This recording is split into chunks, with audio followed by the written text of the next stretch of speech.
I'm Marianne. I'm Ghadi. And I'm Hadi. In Lebanon and other nations, residents rely on firewood for warmth. However, chopping trees sometimes result in wood that is too moist.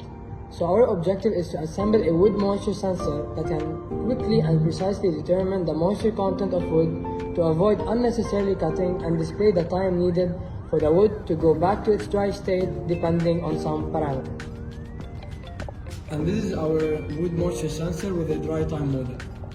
So our sensor is resistance based. It measures the time needed for a capacitor to recharge based on the resistance of the wood and thus calculating the resistance of the wood itself.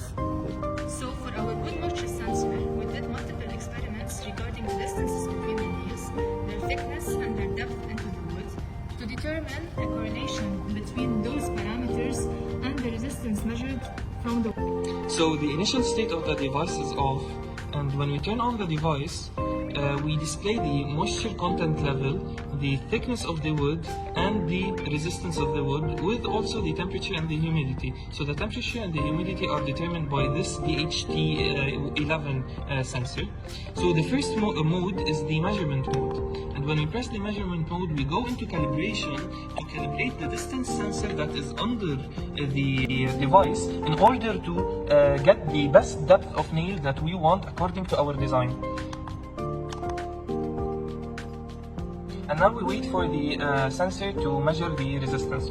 And so what happens here is that the resistance, after the resistance is calculated, we have a calibrated plot for the resistance, the logarithm of the resistance versus the logarithm of the moisture content level, because the relationship is linear. And so we are able to determine the moisture content level of the wood from the resistance.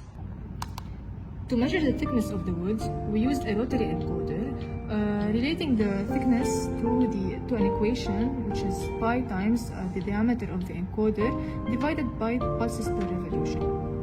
As you can see, we are measuring now the thickness using the rotary encoder. Now let's delve deeper into the harder components of our sensor. So as you can see, these are the component that covers the front view of our sensor, which consists of the 3 mode buttons next to the on-off switch, an LCD I2C, a DHT11 sensor, a rotary encoder with its 3D printed wheel, an extra button which is responsible for the discharge of the capacitor, and finally a 9-volt battery with its case that powers up the handheld instrument. The only component located at the back view of the instrument is the distance sensor. All components are connected via wires to the Arduino Uno that control the system. The nails outside the instrument will be pinned to the wood that will be in series to another fixed resistor and a capacitor, and using the principle of the tau equal to RC, we will find the resistance of the wood, leading to the measurement of moisture using calibration.